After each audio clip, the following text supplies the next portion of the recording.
guys, I'm Stephanie, And I'm Tiffany, and we are Sisters Sisters of of the the South. South. We are doing a true crime story for you today. It is going to be a little different from what we typically do.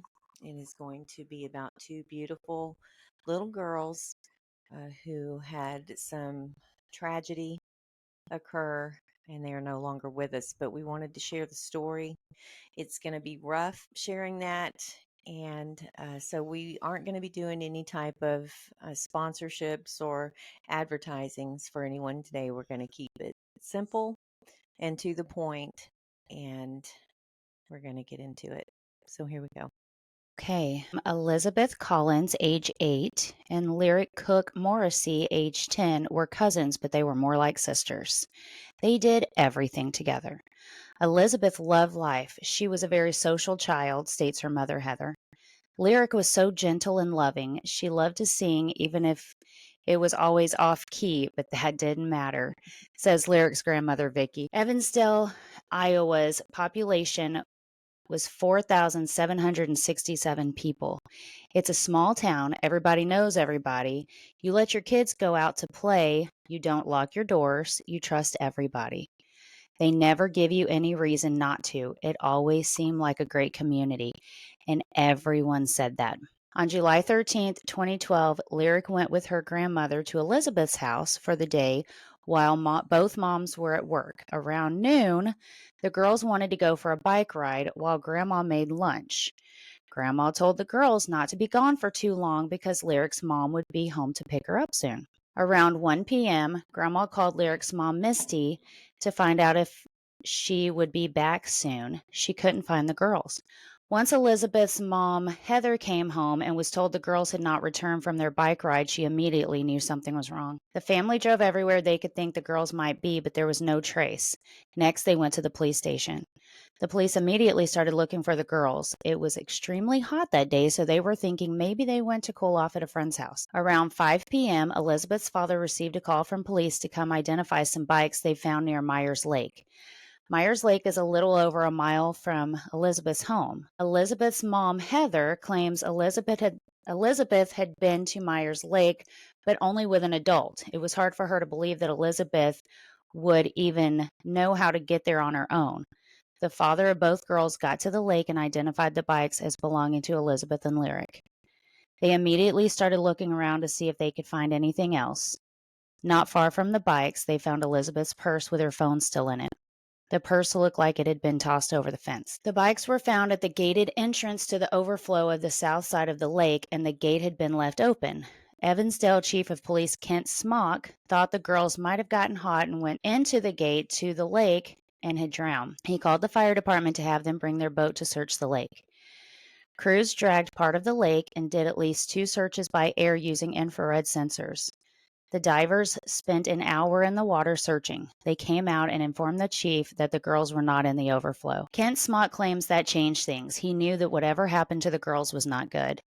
There was a camera located at an auction house near the Collins home, and multiple people in town witnessing the girls riding through town on their bikes that afternoon. One witness claims to have been driving through town when she saw a man that had one girl on his shoulder and another girl next to him. She noticed the girl on his shoulder had been fighting the man, but she just thought it was a daughter that was mad because she didn't want to go home from playing. The witness also noticed a white van across from where the man was standing, but she could not remember any details about it. More tips about a white van came into the police station days following the disappearance of Elizabeth and Lyric. The FBI brought in cadaver dogs to the location, and the dogs caught a scent near the lake. Investigators were 90% sure that the girls were not in the lake, but they could not walk away from the possibility that they could be there. Investigators drained the lake, but the girls were not there. Investigators went to both families for information.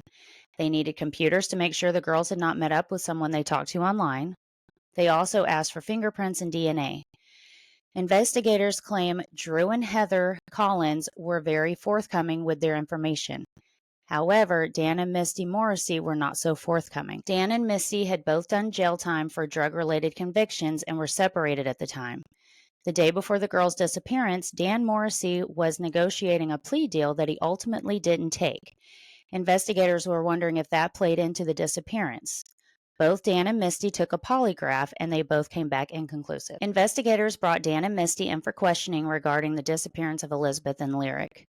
They questioned them on if there was someone holding the girls until they got what they wanted, or if there was someone bad that they had brought into their daughter's life. They could have done this. A couple of days later, Dan and Misty agreed to come back to the station to talk with investigators with a little more detail and take another polygraph test. This time, both tests were passed. I did see an interview with Dan Morrissey. He does claim that he was on drugs at the time. He had taken multiple drugs at the time of the disappearance, but the cops told him, oh, just come in and take this polygraph test. It shouldn't affect the test. Of course, it came back inconclusive, which he claims he was only on it because his daughter's missing. Right. He's upset. So that's when he said, okay, let me get clean and I will come back and retake the test. Right. And it came back and he passed And she took it as well. as well. Yes. Did it say if the mother was on drugs as well? She claims to be clean at the time. Okay. So I'm not sure why it was inconclusive the first time. She was not questioned about that in the interview, only him. I see. On December 5th, 2012, 5 long months after Elizabeth and Lyric went missing, Drew Collins received a phone call to come down to City Hall due to a major break in the case of the missing girls. A hunter was out hunting in the woods when he found a pink cloth. He lifted the pink cloth to find a human skull. He called police, who came to the location and confirmed it was the skeletal remains of 2 human bodies that appeared to be children. On December 10th, 2012, the state medical examiner confirmed that the bodies did indeed belong to Elizabeth Collins and Lyric Cook-Morressey. No details were released to the public about the remains other than the manner of death was homicide. The parents have also remained in the dark about the manner of death.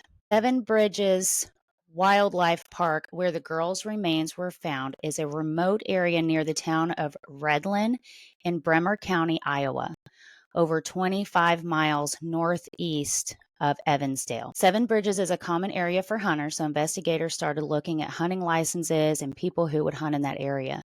They wanted to know who was familiar enough with Seven Bridges that could get in and out basically unseen. And from what it says, you kind of have to have access to this place to hunt And be familiar with the and area. be familiar with it. It's Mhm. not just somewhere that Sure.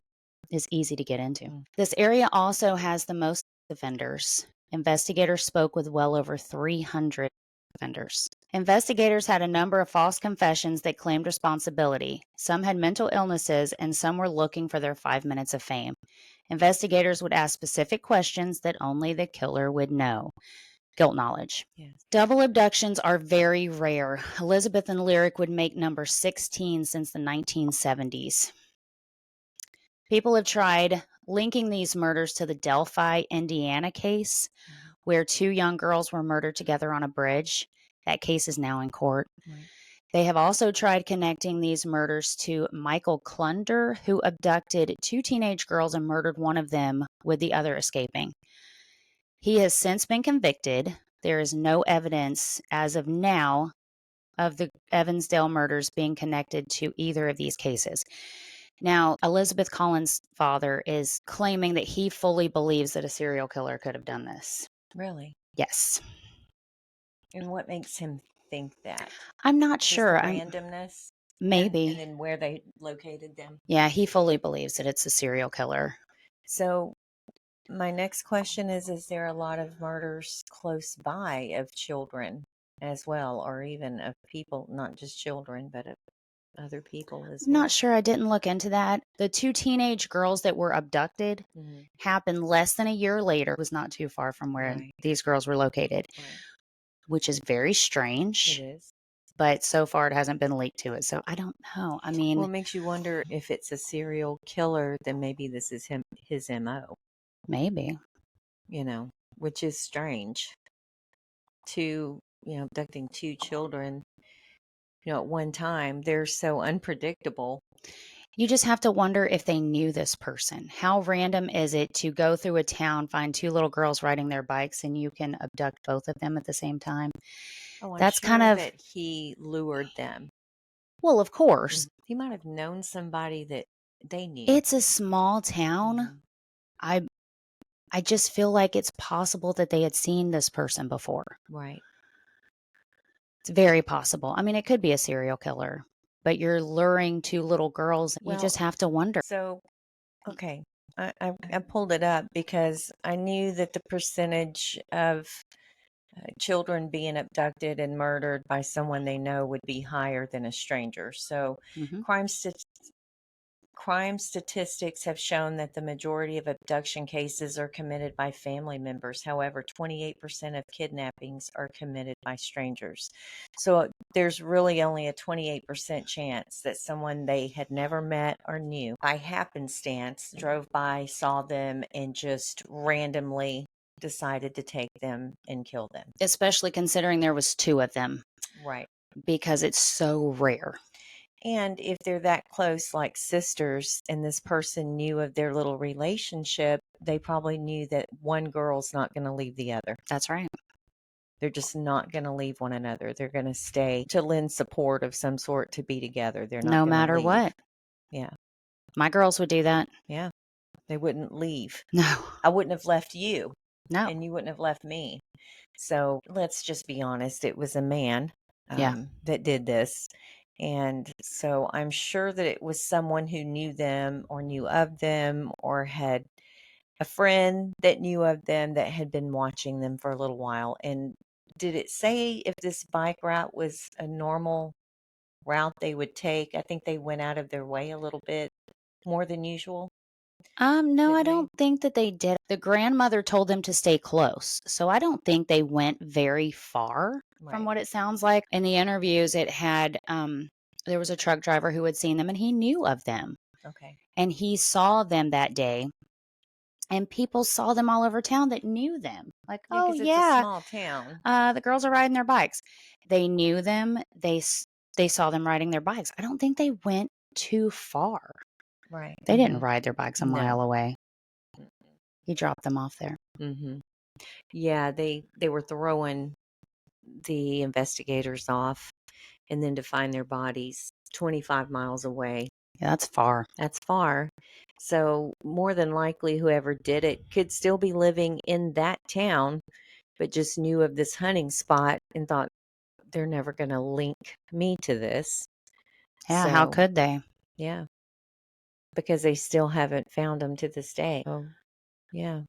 Guys, this is the first child story that we've done, and it was extremely hard to find the right words and to make it through the video. I feel for the parents. My thoughts and prayers go out to them. These were beautiful babies. Yeah. And to think of who they could have become one day. That's a parent's dream, is to think about what their child is going to become, Mhm. and that's gone for them. Yeah.